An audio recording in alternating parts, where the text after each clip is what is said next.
ख़वातीन आज़ाद, आज का जो हमारा टॉपिक है बहुत ही सेंसिटिव है। घर और मकान में क्या फ़र्क होता है? ऑफ कोर्स घर लोगों से बनता है, जिसमें लोग बसते हैं, जिसमें लोग एक दूसरे से बात करते हैं, एक दूसरे की प्रॉब्लम शेयर करते हैं। और मकान ईंटों से बनता है, खोखला होता है, खाली होता है। अब ये आप फर्ज कर लीजिए कि पुलिस घराना हो और इंफ्रास्ट्रक्चर मकान हो, और अगर मकान की जो छत है वो कमजोर होगी, यानी इंफ्रास्ट्रक्चर पुलिस जिस इंफ्रास्ट्रक्चर में रह रही है उसकी छत कमजोर हो, ये परेशानी लगी हो कि किसी वक्त भी ये छत गिर जाएगी, कभी भी दीवारें ये टूट जाएंगी, चटखी हुई दीवारें ये गिर जाएंगी, तो ऐसे मौके पे पुलिस कैसे काम करेगी? वो अपनी जिम्मेदारी सही तरीके से अंजाम दे पाएगी? कभी सोचा? जी, आज जो मेरे साथ दो मेहमान यहां तशरीफ रखते हैं, जो मेरे पहले मेहमान हैं, उनका नाम सरमद सईद खान। आप फॉर्मर आईजी रह चुके हैं, आपने यूनाइटेड नेशंस के लिए भी काम किया, बॉस्निया और लाइबेरिया में पुलिस की ट्रेनिंग भी करवा चुके हैं। सरमद सईद खान साहब। मेरे दूसरे मेहमान मेरे दोस्त, मेरे कॉलीग हैं, माशाल्लाह बहुत सारी फिल्मों में इन्होंने काम किया। वालिद साहब भी इनके ज़बरदस्त अदाकार हैं।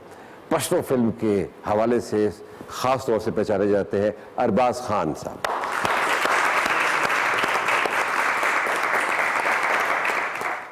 दोस्तों, आज का जो हमारा मौजू है वो इंफ्रास्ट्रक्चर के ऊपर है। तो हमने कुछ थानों का दौरा किया, हमने देखा कि उनकी हालत क्या हो रही है, कितने बोसीदा हो चुके हैं।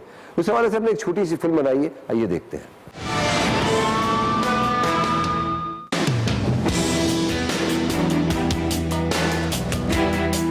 आसारे कदीमा के नमूने मालूम होने वाले ये खंडरात, जो किसी पुरानी आफत ज़दा तहजीब की बाक़ियात मालूम होते हैं, दर हकीकत पाकिस्तान के मुख्तलिफ इलाकों के थाने हैं, जिन पर आफात का सिलसिला जारी है। इन दरो दीवार की हालत डिपार्टमेंट के बुनियादी ढांचे की हालत जार की चुगली खाती है कि बुनियादी ढांचा बस ढांचा ही है। कहीं छत गिरने वाली है तो कहीं दीवारें किसी अगले धक्के का इंतजार कर रही हैं। और कुछ इलाके ऐसे भी हैं जहां थाने तंबुओं और झुग्गियों के अंदर बनाए गए हैं, जहां FIR कटवाने के लिए सांप भी रेंगते हुए आ जाते हैं। ऐसा नहीं है कि डिपार्टमेंट के पास गाड़ियों की कोई कमी है, कमी तो बस इन जादूगरों की है जो उन्हें किसी मंत्र से चला सकें। कई इलाकों में थाने का रास्ता बताने वाले यकीनन ये कहते होंगे कि अगली कचरा कुंडी के बराबर में थाना है। थाना पुलिस का चेहरा है, क्या चेहरा ऐसा होना चाहिए? कभी सोचा? जी सर, हमने ये एक रिपोर्ट देखी सर, जो थानों के हालात हैं तो बिल्कुल ही बोसीदा हैं। ऐसा लगता है किसी वक्त भी दीवार गिर पड़ेगी और वो जो उस थाने में जो पुलिस हलकार है वो सब, अल्लाह ना करे, कुछ मारे जाएंगे, कुछ जख्मी हो जाएंगे।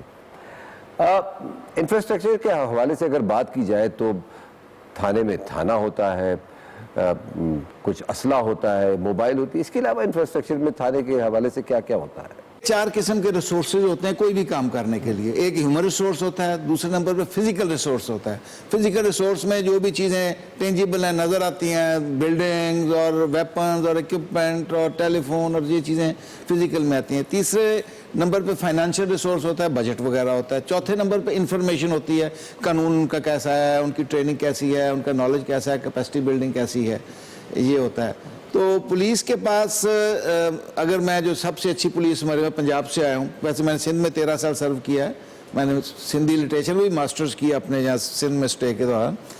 पंजाब में मैं चूँकि एडिशनल ये फाइनेंस रहा हूँ, इसलिए मुझे पता है कि रिसोर्स की क्या सूरत हाल है।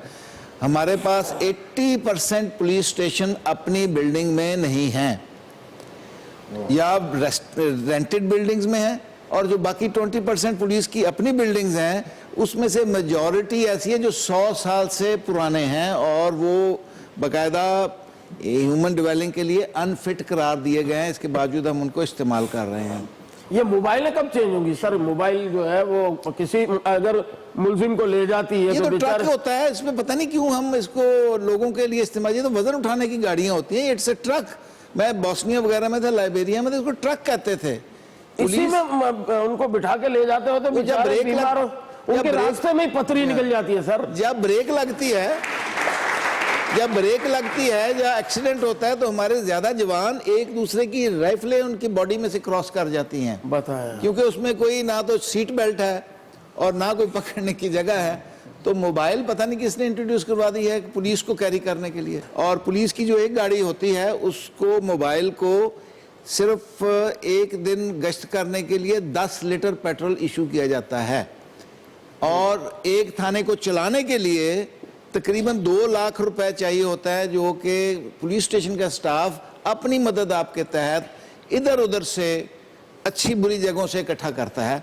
हमारा जो बजट होता है उसमें हम एक साल में 6 पुलिस स्टेशन नए बना सकते हैं, और 100 पुलिस स्टेशन है, सॉरी तकरीबन 100 पुलिस स्टेशन बनाने में आप देखें कितना टाइम लगेगा, और पंजाब का तकरीबन 1000 पुलिस स्टेशन है, तो उसको पूरे पुलिस स्टेशन ठीक करने में तकरीबन 100 साल लगेगा।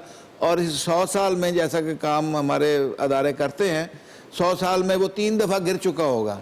अब एक मैं आपको फिगर बताऊंगा, आप हैरान हो जाएं कि अगर पुलिस के बजट को उस पॉपुलेशन पे तकसीम कर दें, पंजाब पुलिस का बजट है उसको पॉपुलेशन पे तकसीम कर दें, तो एक आदमी की हिफाजत के लिए हुकूमत $6.5 साल में खर्च करती है, जबकि इंडिया में तकरीबन $20 खर्च किए जाते हैं, और टर्की में $135 खर्च किए जाते हैं, और लंदन पुलिस जो कि तकरीबन 80 लाख आबादी की हिफाजत करती है, जबकि लाहौर 1 करोड़ से ऊपर है, और उनकी तादाद 48,000 है, जबकि लाहौर पुलिस की 26,000 है। उनमें एक शख्स की, एक सिटीजन की हिफाजत के लिए डॉलर में कन्वर्ट कर लिया जाए तो $540 खर्च किए जा रहे हैं, जबकि आप $6.5 खर्च करते हैं। सर, आपने ये कहा कि पुलिस में कमी है, उसकी जो पुलिस एहलकार है वो कम है, तो आप ये बताइए कि कितने लोगों के लिए कितनी पुलिस होनी चाहिए? अगर यूनाइटेड नेशन के अगर स्टैट्स देखते हैं तो उसमें ये मालूम चलता है कि 400 लोगों के लिए एक पुलिस एहलकार काफ़ी है, तो क्या ये सही है? नहीं, वो पुलिस रूल के मुताबिक तो होने चाहिए 450 पर एक पुलिसमैन, लेकिन इंटरनेशनली 250 पे है। हालांकि उनके पास टेक्नोलॉजी भी है, और इसके बावजूद उनकी फोर्स 250 सिटीजन, और वो पढ़े लिखे सुलझे हुए सिटीजन, और हमारा जो 450 का फिगर है ये 1934 का सिटीजन, जो आजकल की गाय भी उससे ज्यादा होशियार है, उस वक्त का सिटीजन, जब डाकू के पास लाठी होती थी और पुलिस के पास राइफल होती थी, या डाकू के पास शॉटगन होती थी सिंगल बैरल, पुलिस के पास लाठी होती थी, राइफल होती थी, इंग्लिश राइफल होती थी 303 की। तो इस दौर में अगर आप चाहते हैं कि पुलिस का शिफ्ट सिस्टम हो, आखिर पुलिस भी इंसान है, पुलिस ने इंसानी हकूक़ की हिफाजत करनी है, तो universal declaration of human rights के मुताबिक पुलिस की ड्यूटी 8 घंटे होनी चाहिए, और हर डिपार्टमेंट की पुलिस ड्यूटी 8 घंटा होनी चाहिए, उसको छुट्टी भी मिलनी चाहिए। यहाँ अगर आप वीकेंड मांगने जाएं अपने सीनियर से तो वो कहते हैं अबे पिछले साल तो तुम्हें वीकेंड दिया था, तुम बहुत छुट्टियां करते हो, नौकरी करनी है या नहीं। अब्बास साहब, आपका ताल्लुक KPK से है, रहते आप लाहौर में और इस वक्त आप कराची में हैं, तो आप हर जगह ही घूमते रहते हैं। मेरा सवाल ये है कि अगर आप कराची में भी होते हैं, लाहौर में भी होते हैं, KPK में भी होते हैं, कहाँ की पुलिस आपको बेहतर लगी? मैंने खान साहब की बातें भी सुनी हैं, तो मैं इतनी मुझे अवेयरनेस हुई, आप यकीन कीजिए कि मेरे रोंगटे खड़े हो गए कि जाहिर ये हुआ कि खराबी पुलिस में नहीं है, खराबी तो सिस्टम में है। बेसिक नीड, खाना सोना, ये तो एक नेचुरल चीज़ है, मतलब वो भी इंसान है, मशीन नहीं है। अगर आप उनको यही प्रोवाइड नहीं कर रहे तो डेफिनेटली उनका इंसेंटिव तो सबसे पहले इसीलिए होगा कि मुझे 2 वक्त की रोटी कमानी है और मुझे आराम भी करना है। अगर हम कंपैरिजन करते हैं KPK और दूसरे जो सूबों के हवाले से, तो इस दफ़ा जो एक टेन्योर आया है, मतलब जो अभी गवर्नमेंट ने टेक ओवर किया PTI का, उसमें यह हुआ कि पहली दफ़ा KPK पुलिस की जो तनख्वाह है वो बाकी सूबों के लिहाज से बहुत कम थी, अब थोड़ी सी इक्विवेलेंट हो गई है। पहली दफ़ा KPK पुलिस को उन्होंने जनाब हेलीकॉप्टर्स फराम किए हैं, केपी के जो पुलिस है वहाँ पर इंटेलिजेंस स्कूल्स कायम किए हैं। तो ये एक बड़ा अच्छा एक रिफॉर्म की तरफ हम लोग जा रहे हैं। पुलिस स्टेशंस बहुत अच्छे कर दिए हैं, मतलब ऑनलाइन आप किसी भी वक्त आप FIR कटवा सकते हैं। पुलिस स्टेशंस की हालत बहुत अच्छी है। मतलब है कि ये इतनी सारी चीज़ें हैं कि मेरा ख्याल है कि अगर इस पर आहिस्ता आहिस्ता भी काम करना आज से शुरू करें तो पुलिस बहुत बेहतर हो सकती है। हमारी पुलिस बुरी नहीं है, बुरा सिर्फ हमारा निज़ाम है। केपी में जब अगर आउटडोर शूटिंग हो रही होती है अरबाज, या गाने की शूट हो रही होती है, तो बहुत से लोग आ जाते होंगे, एक सिक्योरिटी चाहिए होती है। जब आपको केपी पुलिस सिक्योरिटी फराहम करती है तो आप उस सिक्योरिटी से मुतमईन हैं? सबसे पहली तो बात यह है कि जी अनफॉर्चुनेटली अगर मैं मतलब एज एन एक्टर, मैं एज ए डायरेक्टर भी मैंने काफ़ी फिल्में बनाई हैं। सबसे पहले तो हम अगर किसी जगह पर शूटिंग करना चाहते हैं हमें परमिशन ही नहीं मिलती। आइए साहब, अभी अरबाज ने कहा कि जब हम सिक्योरिटी मांगते हैं तो कभी कभार पुलिस रिस्पॉन्स ही नहीं करती है, और बेशतर ऐसा ही होता है। और अगर ऐसे हालात हैं तो रिस्पॉन्स क्यों नहीं करती? क्या हमारे पास पुलिस एहलकार कम है? और अगर कम है तो नई भर्ती क्यों नहीं होती? भर्ती तो किया जाता है, लेकिन हमारी इतनी कैपेसिटी नहीं है कि हम 10,000 से ज़्यादा पुलिसमैन एक साल में भर्ती कर सकें। जब हम भर्ती करते हैं तो उनको ट्रेनिंग देनी होती है। तो हमारे जो टोटल कैपेसिटी है वो तकरीबन 8 ट्रेनिंग कॉलेज और स्कूल्स हैं, जिसमें एक तो स्पेशलाइज्ड है एलीट का, बाकी 2 कॉलेजेस हैं, बाकी स्कूल्स हैं जिसमें कांस्टेबल की ट्रेनिंग होती है। या ASI तो अब भर्ती नहीं होता, अब सब इंस्पेक्टर भर्ती होता है पंजाब में। तो तकरीबन 7,000 साढ़े 6,000 की कैपेसिटी थी जब मैं additional IG Punjab, additional IG training था, और बाकी उसमें कुछ कोर्सेज की होती है। तो हमारी एक तो कैपेसिटी कम है, और दूसरा ये है कि आपको गवर्नमेंट से परमिशन लेनी पड़ती है अपनी फोर्स बढ़ाने की। फिलहाल तो जितने लोग रिटायर होते हैं, जो शहीद होते हैं, हम उनकी जगह लेने के लिए भर्ती करते हैं। तो जब गवर्नमेंट हमें इजाज़त देती है तो फिर ही हम भर्ती कर सकते हैं, अपने तौर पे तो हम भर्ती नहीं कर सकते, वैकेंसीज क्रिएट नहीं कर सकते। तो फिर गवर्नमेंट क्यों नहीं इजाज़त देती कि नई भर्तियां कर लें? क्या सोच रही है गवर्नमेंट? बजट कम होता है ना, वही 2 लाख ऑलरेडी जो एग्जिस्ट कर रही है वो उनको ही नहीं पूरा कर पा रहे। आप लोग टैक्स नहीं देते। कौन टैक्स देता है? मैं टैक्स देता हूँ, मुझे बड़ा अफसोस होता है जब कोई दूसरे, हमारे जेब का जो पैसा है वो दूसरों पे खर्च हो रहा था जो टैक्स नहीं दे रहे होते। तो अगर आप टैक्स दें तो इस मुल्क को ये 1-1, 2-2 अरब रुपया टैक्स तो देते हैं, लेकिन नहीं है। वो अवाम का जो पैसा है वो अवाम तक पहुंचता नहीं है ना। टैक्स जिनके हाथों में जाता है ही नहीं है कोई। ये तो फिर वो मुर्गी पहले थी जो अंडा था। आप टैक्स दे तो सही ना। सर अभी बड़ी अच्छी बात है, आजकल टैक्स आ रहे हैं आपके सेल फोन्स पर कि से नो टू करप्शन। हमने कहा यार ये हमें नहीं, हमारे जो पॉलिटिशियंस हैं उनको भेजें। हाँ तो लाला, कभी आपने सोचा करप्शन करने का? मुझे चांस मिलेगा? चांस तो बनाना पड़ता है ना। इतने लोगों में कब मिलेगा चांस है? खुदा को मालूम, मुझे चांस ही नहीं मिलेगा। इतनी माशाल्लाह, इतने अल्लाह का शुक्र है करने वाले हैं, अल्लाह इनको लंबी जिंदगी दे। पाकिस्तान कितना बड़ा था, ये मुल्क को तो दुआ है परवरदिगार इस पर रहम करे कि ये कहते हैं लोग कि मैं खाए जाओ खत्म नहीं होगा इंशाल्लाह, जितना खाते जाओ। खातिन हज़रात, बात हो रही है पुलिस के इंफ्रास्ट्रक्चर के हवाले से। हम मजीद बातें करेंगे, कहीं मत जाइएगा, छोटे से ब्रेक के बाद। Welcome back.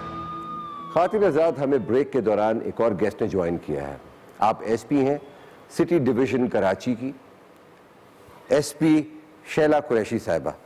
बहुत बहुत शुक्रिया जनाब। Thank you so much. Shaila साहबा, अभी आप ऑन ड्यूटी हैं और कराची का जो डिवीज़न आपको मिला हुआ है, जो वो ओल्ड एरिया कराची का है, तो उसकी डायनेमिक्स भी बड़ी इंटरेस्टिंग है। तो आपके पास जो इंफ्रास्ट्रक्चर आपको मिला हुआ है, क्या आप उस इंफ्रास्ट्रक्चर से मुतमईन हैं? देखें, सबसे पहले तो बेहद शुक्रिया, आपने आज मौका दिया कि पुलिस को भी किसी ने एड्रेस करने की कोशिश की। और जहाँ तक बात है कि पुलिस की बिल्डिंग्स, तो मैं ओल्ड सिटी एरिया से मेरा ताल्लुक है, जैसे कि साउथ जो है वो कहा जाता है कराची का फेस है, लेकिन थाने की बिल्डिंग्स और इंफ्रास्ट्रक्चर अगर देखें तो वो भी उसी ज़माने का है, कदीम। जैसे कि आज डिमोलिश होने के काबिल बिल्डिंग्स जो है वो गिर रही होती हैं, जब तक डिमोलिश ना हो जाए तब तक उसको जो है वो खुद से ना गिर जाए, तब तक कोई पुरसाने हाल नहीं है कि उसे खुद से करके सेफ लाइफ को बचा लिया जाए।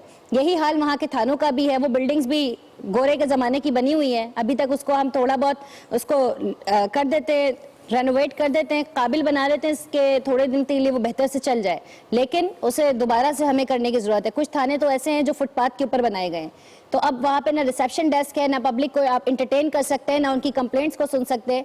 तो इन हालात में रहते हुए भी पुलिस जो है वो भरपूर तरीके से काम करने की कोशिश कर रही है। Sometimes we need to share the lockups, जो लॉकअप्स होते हैं वो 2 थानों के एक ही उसमें हम शेयर कर रहे होते हैं। मैं जब चेक कर रही होती हूँ थानों की इनफॉर्मल इंस्पेक्शंस में, तो पता चलता है ये मुलजिम तो यहाँ था नहीं, आपने मुझे इन्फॉर्म नहीं किया, यहाँ कैसे आया? मैडम वो हमारा नहीं है, फला थाने का है।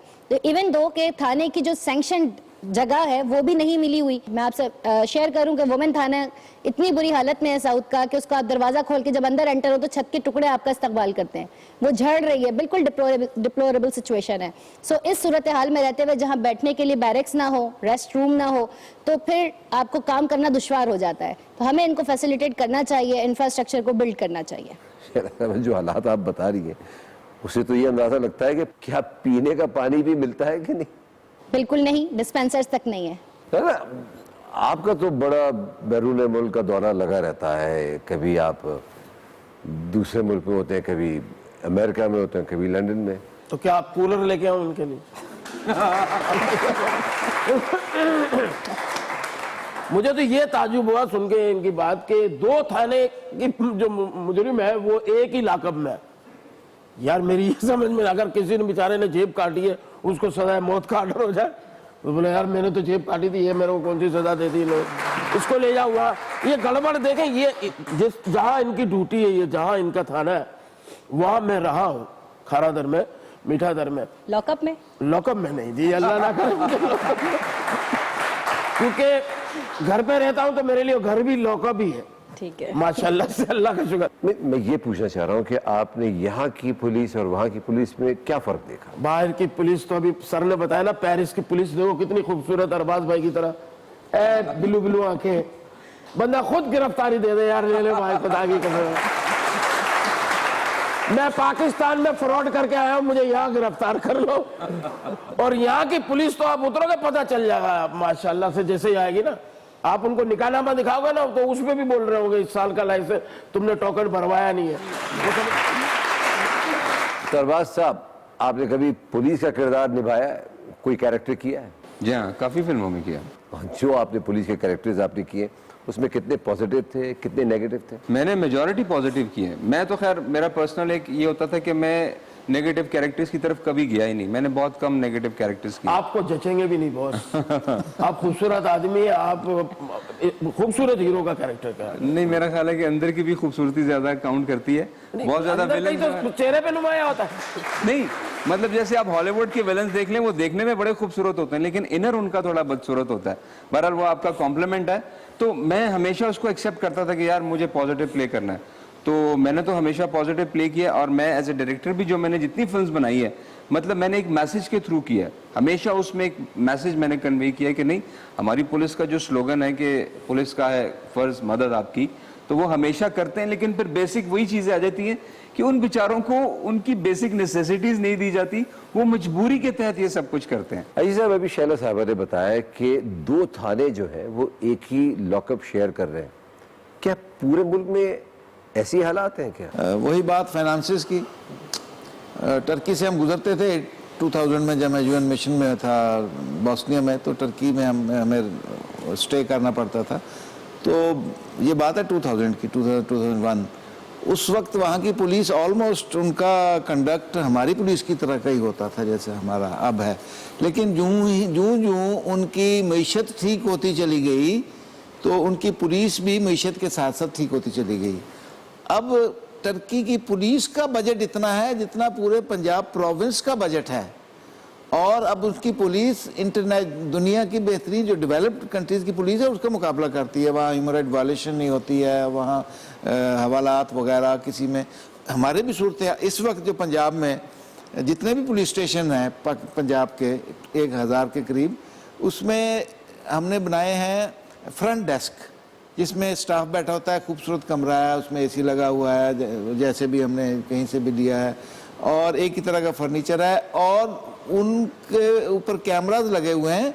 और आईजी ऑफिस में जो कंट्रोल रूम है उसमें 24 आवर उनको देखा जा रहा है, और उसमें ऑपरेटर्स बैठे हैं, हर एक के पास 1-1, 2-2 ज़िले हैं, और वो उसमें देख रहा है कि ये किस तरह बिहेव कर रहा है वहाँ, लेकिन फिर उनकी ड्यूटी 8 घंटे के बाद चेंज हो जाती है, ये नहीं कि फिर वहाँ 24 घंटे के लिए बैठा रहता है। तो कुछ बेहतरी हो रही है साथ आहिस्ता आहिस्ता, लेकिन इसकी स्पीड थोड़ी हमें बढ़ानी पड़ेगी इस बेहतरी की, और हमें सड़कें और पुल बनाने के साथ साथ इस पे भी, क्योंकि जब सी पैक बनेगा तो उसकी सिक्योरिटी के लिए एक अलग फोर्स के अलावा इन्वेस्टिगेट तो पुलिस ही करेगी ना। तो जो हुकूमत की तरफ से पुलिस को बजट मिलता है वो कहाँ कहाँ खर्च होता है और कैसे खर्च होता है? मैं आपको इसका बड़ा एग्जैक्ट बताता हूँ। मुझे पता है 2014 तक, जब तक मैं पुलिस में था रिटायरमेंट से पहले, उस वक्त जो लास्ट बजट मैंने डील किया था वो था 70 बिलियन रुपीस पंजाब पुलिस का। 70 बिलियंस में से 62 बिलियन खर्च होता था तनख्वाहों पर, और 5 बिलियन POL यानी कि पेट्रोल और ऑयल वगैरह, और ये आपको ज़्यादा लगता है 5 बिलियन, ये सिर्फ 9 लीटर पर या 150 लीटर पर मंथ के रेशो से उनको दिया जाता है। तो 5 बिलियन उसमें हो जाता था। 1 बिलियन यूटिलिटी बिल होती थी, गैस और बिजली वगैरह का बिल।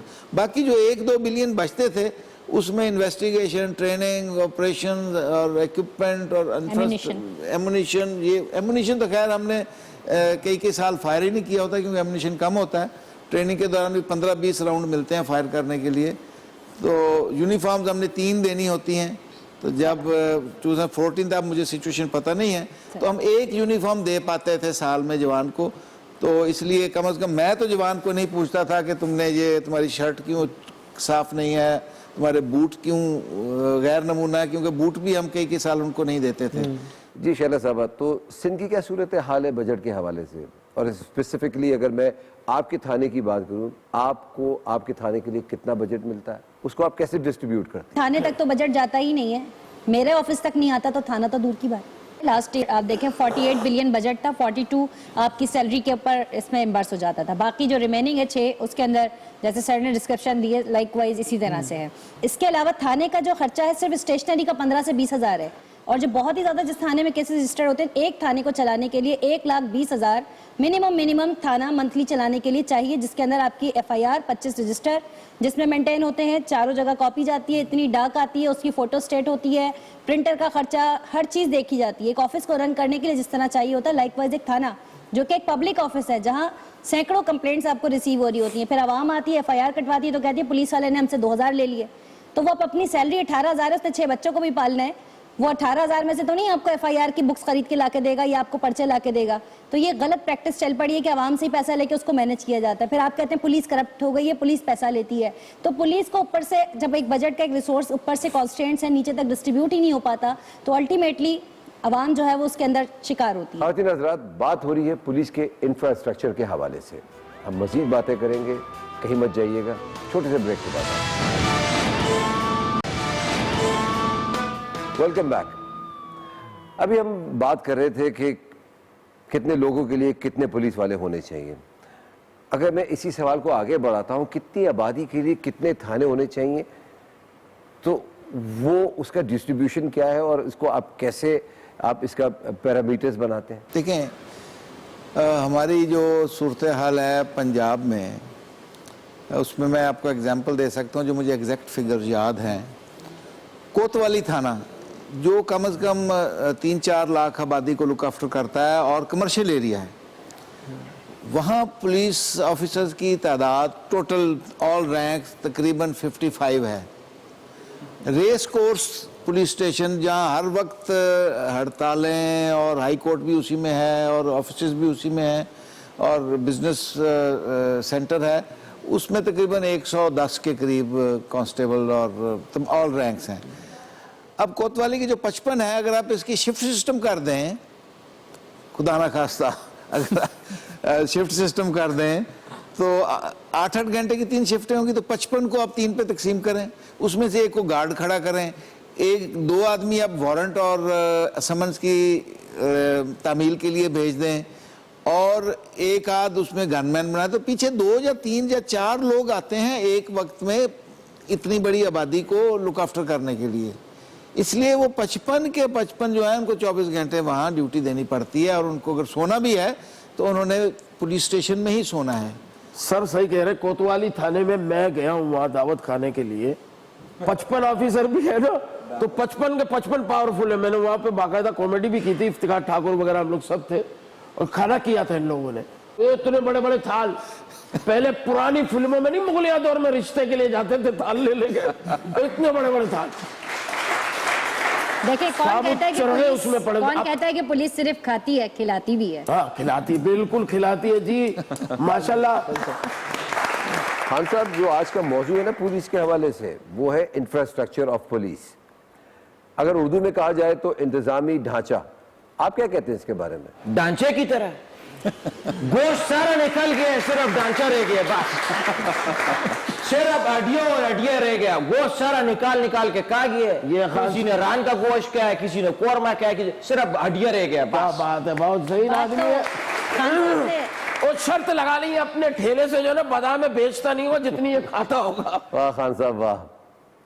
शाह साहब ये बताइए, आपने पुलिस की ज्वाइन की थी, क्या सोच कर आई थी आप? मैं तो शौक से आई थी, क्योंकि पहले मेरे पास ऑलरेडी 2 जॉब्स थी, उनको क्विट करके मैं यहाँ आई हूँ। तो कुछ करना चाहती हूँ और मुल्क के लिए। पहले मैं असिस्टेंट कमिश्नर अपॉइंट हुई, उससे पहले 3 साल मैंने DJ Singh government science college में एज अ लेक्चरर सर्व किया। लेकिन शौक था कि कुछ करना है और फीमेल्स के लिए स्पेशली करना है। पाकिस्तान के अंदर मोर देन 52% पॉपुलेशन फीमेल की है, लेकिन वर्क प्लेस के ऊपर जो एक्टिव वुमेन है अर्बनाइज सेटअप की, दैट इज 4%। ये भी एक रफ कैलकुलेशन है, एंड 20% आर इन वर्क। सो जिसके अंदर आपकी एग्रीकल्चर सेक्टर की भी अनपढ़ खातून शामिल है, जो सिर्फ एक लेबर कर रही है, काम कर रही है, और उनको आपने जो है वो फैसिलिटेट भी करना है प्लस एजुकेट भी करना है। तो उनको अपने मसाइल का भी नहीं पता, राइट्स का भी नहीं पता, उनके साथ डोमेस्टिक वायलेंस भी हो रही होती है, एंटी वुमेन प्रैक्टिसेस भी, ऑनर किलिंग को तो ऑनर तस्वुर किया जाता है बजाय मर्डर के। अब तो कॉन्स्टिट्यूशनली भी इसको मर्डर डिक्लेयर कर दिया गया है। तो जेंडर बेस्ड वायलेंस भी होती है, चूल्हा फटता है तो हमेशा बहू जल के मरती है, कभी सास या नंद पर आंच भी नहीं आती, शौहर भी नहीं जल के मरता। तो इस तरह के जब केसेस मैं मुआशरे में देखती हूँ तो मुझे लगता है कि मुझे कुछ करना चाहिए, और शायद ये वाहिद मुझे डेस्टिनेशन नज़र आई कि जहाँ मैं एक बेहतर तरीके से इस प्लेटफॉर्म के ज़रिए अपनी सर्विसेज डिलीवर कर सकती हूँ, तो मैंने इसलिए किया। तो फिर आपने इस डंडे का इस्तेमाल किया जो आपके हाथ में है? ये मेरा काम नहीं है कि मैं डंडा चलाऊं, मैं, ये तो आपकी कमांड होती है कि आप एक सीनियर रैंक पे ऑफिसर हैं, लेकिन जो बाकायदा आप जिस सेंस में पूछ रहे हैं, डेफिनेटली मैंने उस रिट को कायम रखा है और गलत चीज़ मैं होने नहीं देती। इनको सम अप मैं ऐसे करता हूँ कि पुलिस एक डिपार्टमेंट नहीं है, एक प्रोफेशन नहीं है, बल्कि पुलिस एक इबादत है, क्योंकि इसका काम हकूकुल इबाद की हिफाजत है। बिल्कुल। और पुलिस ऑफिसर अगर ईमानदारी से नौकरी करे तो एक दिन में जन्नत में जा सकता है, और अगर वो ईमानदारी से नौकरी नहीं करे तो 1 घंटे में हमेशा के लिए दोज़ख में जा सकता है। शहबाज, कभी आपने नहीं सोचा कि आप भी पुलिस ज्वाइन कर लें? माशाल्लाह यू हैव अ पर्सनालिटी। नहीं, मेरा कभी इंसेंटिव नहीं रहा, लेकिन आज मैं यकीनन ये बात कह सकता हूँ, बल्कि ऑडियंस या जिन्होंने ये प्रोग्राम देखा होगा, कि जो भी पुलिस से हमारे शिकवे शिकायत थी, हमें आई स्वेयर हमें इसके पीछे जो रीजंस थी, जो फैक्ट्स एंड फिगर्स थे, वो हमें नहीं पता थे। तो hats off to you sir and to the police of this nation, of this Pakistan country, कि कोई इंसेंटिव नहीं है, आपको खाना भी नहीं मिलना, आपको पानी भी नहीं मिलना, और उसके बावजूद आप इतने जज्बे के साथ आते हैं, तो यकीनन salute to you all of you. अगर आप लोगों को कोई सवाल करना है, मेरे मेहमान यहाँ बैठे हुए हैं, अगर आप कोई सवाल करना चाहते हैं, आपके जहन में है, तो सोच लीजिए। हम एक छोटी सी ब्रेक के बाद आते हैं।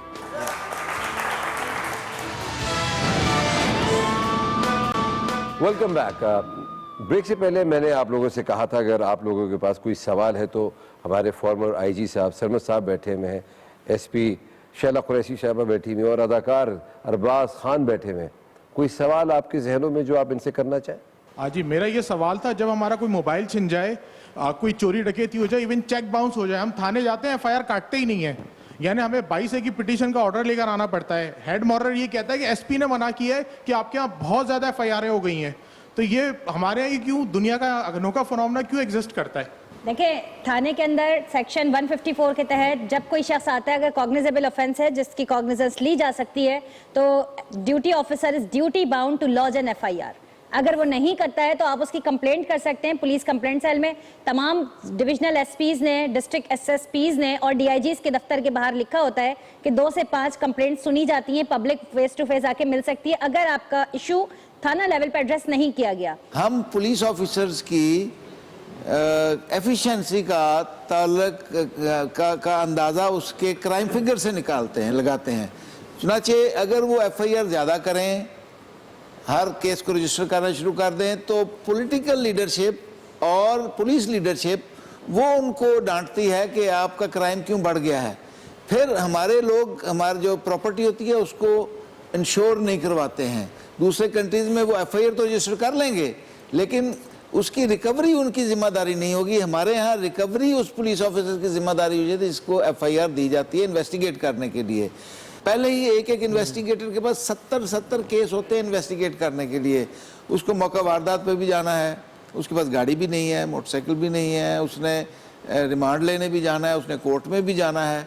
तो इसलिए इस ओवरवर्क होने की वजह से, और दूसरा पब्लिक सेटिस्फेक्शन, हमारे जो किसी की एफिशिएंसी जज करने के क्राइटेरिया हैं वो बड़े अजीब से हैं। जी आप मेरा सवाल ये है कि जब किसी शहर में, किसी एरिया में कोई क्राइम होता है, कोई मर्डर होता है, तो पुलिस हुदूद के तायुन पे क्यों लड़ती है? क्या ये चीज़ पहले से डिस्कस नहीं होती? देखिए, इस पे एडिशनल आईजी कराची साहब जो पहले भी रहे हैं, थेबो साहब, उन्होंने ये पॉलिसी दी थी कि कहीं पर भी क्राइम होता है, जो भी नियर बाय पुलिस स्टेशन है, जो पुलिस की मोबाइल में खड़े हुए क्राइम होता देखेगी, उसको लॉन्च करेगी एफआईआर। बाद में ज्यूरिसडिक्शन का तयन होने के बाद वो केस ट्रांसफर हो जाएगा रिस्पेक्टेड ज्यूरिसडिक्शन में।